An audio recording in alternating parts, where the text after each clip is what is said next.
absence of their father. Margaret was 16 and very pretty, with large eyes, plenty of soft brown hair, a sweet mouth, and white hands of which she was rather vain. 15-year-old Jo was very tall, thin, and brown. She had a decided mouth, a comical nose, and sharp grey eyes, which appeared to see everything, and were by turns fierce, funny, or thoughtful. She was round-shouldered, had big hands and feet, a flyaway look to her clothes, and the uncomfortable appearance of a girl who was rapidly shooting up into a woman and didn't like it. Her long, thick hair was her one beauty.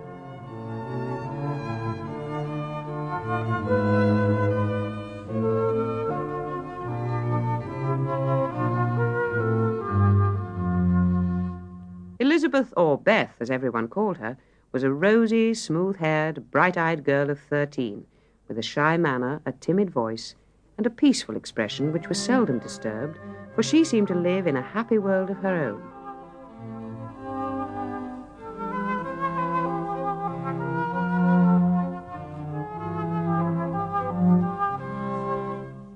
Amy, the youngest, was a regular snow maiden, with blue eyes, yellow hair curling on her shoulders, pale and slender, and always carrying herself like a young lady mindful of her manners.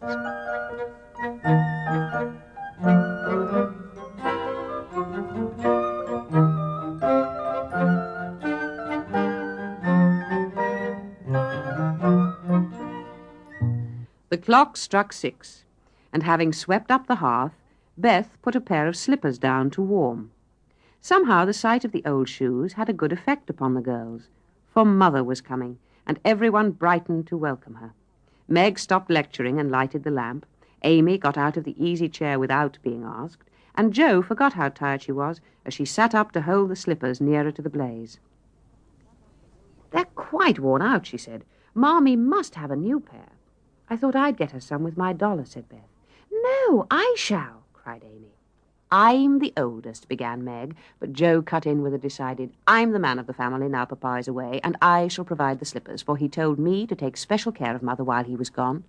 "I'll tell you what we'll do," said Beth. "Let's each get her something for Christmas and not get anything for ourselves." "Let Marmee think we're getting things for ourselves," said Jo, "and then surprise her. We must go shopping tomorrow afternoon, Meg." "But how will we give the things?" asked Meg. "Put them on the table and bring her in and see her open the bundles. Don't you remember how we used to do on our birthdays? Quick, quick, change the subject. Mother's coming." And they were still laughing together over their plans when the door opened. "Glad to find you so merry, my girls," said a cheery voice at the door, and the 4 girls turned to welcome a tall, motherly lady.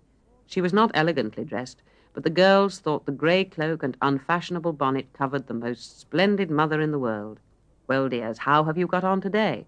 "There was so much to do, getting the boxes ready to go tomorrow. Has anyone called, Beth? How is your cold, Meg? Jo, you look tired to death. Come and kiss me, Amy." Mrs. March got her wet things off, her warm slippers on, and sitting down in the easy chair drew Amy to her lap, preparing to enjoy the happiest hour of her busy day. The girls flew about trying to make things comfortable. Meg arranged the tea table. Jo brought wood and set chairs, dropping, overturning, and clattering everything she touched. Beth trotted to and fro between parlour and kitchen, quiet and busy, while Amy gave directions to everyone as she sat with her hands folded. As they finished supper, Mrs. March said, "I've got a treat for you." A quick, bright smile went round like a streak of sunshine. Beth clapped her hands, crying, a letter, 3 cheers for Father." "Yes, a nice long letter. He's well, and thinks he shall get through the cold season better than we feared. He sends all sorts of loving wishes for Christmas, and an especial message to you girls," said Mrs. March. "I think it was so splendid in Father to go as a chaplain when he was too old to be drafted and not strong enough for a soldier," said Meg warmly. "Oh, don't I wish I could go as a drummer or a nurse so I could be near him and help him," exclaimed Jo. "It must be very disagreeable to sleep in a tent and eat all sorts of bad-tasting things and drink out of a tin mug," sighed Amy. "When will he come home, Marmee?" asked Beth with a little quiver in her voice. "Not for many months, dear, unless he's sick. He will stay and do his work faithfully as long as he can.